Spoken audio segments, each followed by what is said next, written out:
Right. Post-fight thoughts. To save you the suspense, I lost by a split decision. It was a very close fight. I thought I won the first round, and the second round, I had moments where it gave a very bad impression to the judge. Although the second round was very close as well. So yeah, he got the split decision. Credit to him.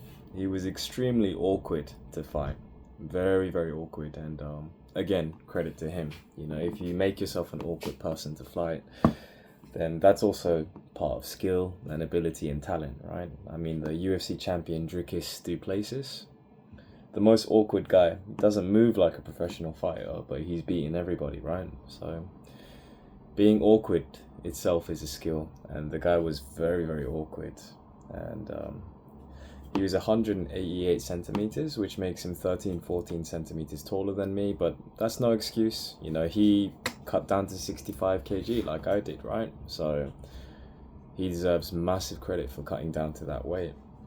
So again, credit to him. Thoughts on the fight itself? I guess the most frustrating thing for me is that I didn't stick to all the principles which I know are right, you know.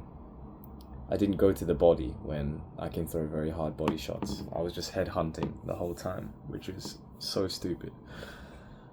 And I didn't throw low kicks at the end of my combinations, which I know how to do very well, and I always do in sparring, right? I didn't throw low kicks at the end. I just stuck to punches, right? And I didn't throw enough straight punches. It was always jab, hook, hook, hook, jab, hook, hook, hook, right? So very, very amateurish mistakes, right? Stuff that I would tell myself not to do, stuff that I would tell other people not to do. I did, right?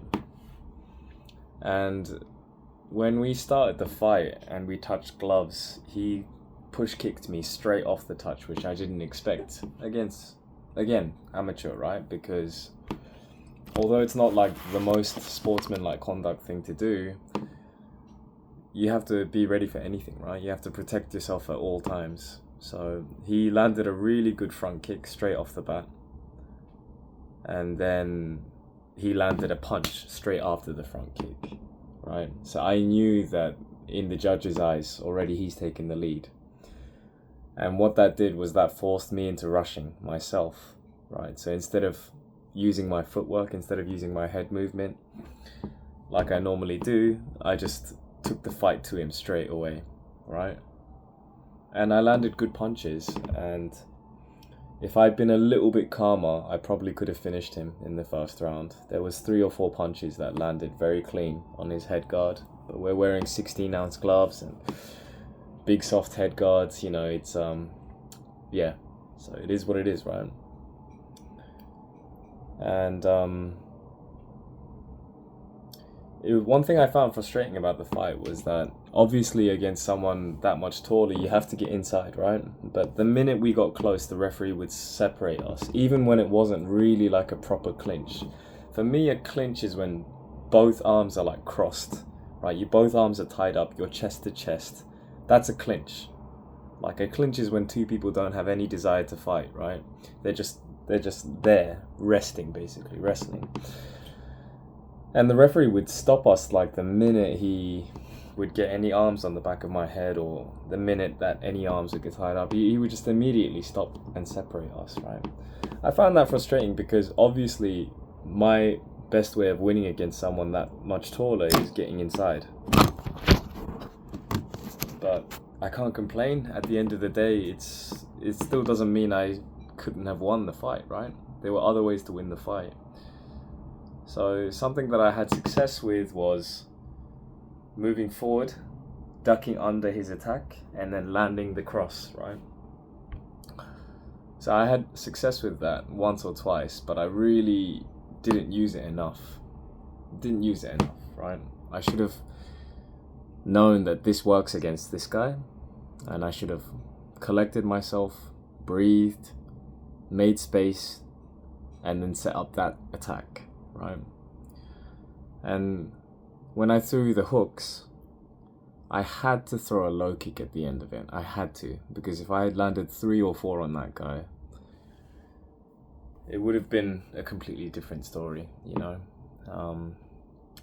And then in the second round, there was just one moment. There was just one moment that probably left a very bad impression in the judge's eyes, which is he was front kicking me, and then I lost balance while he was front kicking me, and then he managed to get a right. Which didn't land hard at all, but because I was on one leg, I kind of wobbled for a second, right? And very easy to look like I was hurt in that moment. And I think that's where the fight was decided. I think that's where the judges kind of gave him the nod for the second round quite conclusively. And I accept the decision. I don't complain about the decision. It was close. It could have gone either way, but, you know, I accept that the judges gave it to him. Fair play to him. He made it very, very awkward for me. And there is skill and there is talent in making people feel very uncomfortable and throwing people off their usual game. I think that's a real skill. And at amateur level, I think his way of fighting is the way to go. If he goes pro with the smaller gloves and with no headgear, like I think he'll get found out pretty quickly. But at amateur level, he'll have a lot of success fighting like that for sure. You know. Credit to him. Well done, you know. Seems like a nice lad as well. I know what I have to fix. Number one, obviously I forgot a lot of the things which I know I should do, which is mixing up body and head punches. Never just go head hunting, right? I know this. As a fact, I know this, but I didn't follow it. And mixing in low kicks with punches as well. Again, I know that I have to do this, but I didn't do it, right? I've got good footwork. I know how to slide in on the left. I know how to create angles. Didn't do it. I didn't use it, right? When you have success with a move, okay, you don't need to spam it, but use it again because the judges are watching. And if you can get points, right? My mind was so focused on knocking him out, but with 16-ounce gloves and a big headgear, right, you can knock people out. It's possible, you can, but like you shouldn't put all of your eggs in the knockout basket as I did. I was just so focused on knocking him out, and I had moves that worked on him 2-3 times. I should have just kept on using those moves, right? Not necessarily spamming it to the point of becoming predictable, but you know, using the moves on him that were working, right? And that's something that he did on me, right? He used moves that worked well on me, which is the front kick, you know.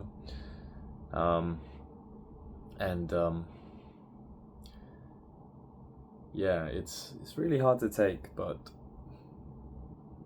strategically speaking, there were huge mistakes I made, yeah, and the ones of which I've mentioned in this video, right? And I have to put those right. I can't just let it finish on this. I cannot afford to just let it finish on this, right? I have to put it right, and I have to get this one back. And if I were to praise anything that I did well, which was very few things, to be honest, yeah, I think I set up the overhand right quite well on a couple of occasions. I think my head movement in the first round at least was pretty decent. I was able to slip past a few things and counter him quite well. Apart from that, I didn't do much very well at all, you know. Yeah, and these things are supposed to sting. They're supposed to hurt.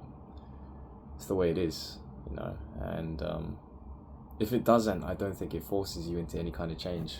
Like, I think humans are like that, you know. We change when our current situation is so unbearable that we have no choice but to change. I think that's the only situation that can compel us into looking at ourselves and making those necessary changes. So it's really, really hard. It's really hard, but yeah, this is where the growth happens, right? So thank you for watching, and yeah, I'll get it right next time. Watch me.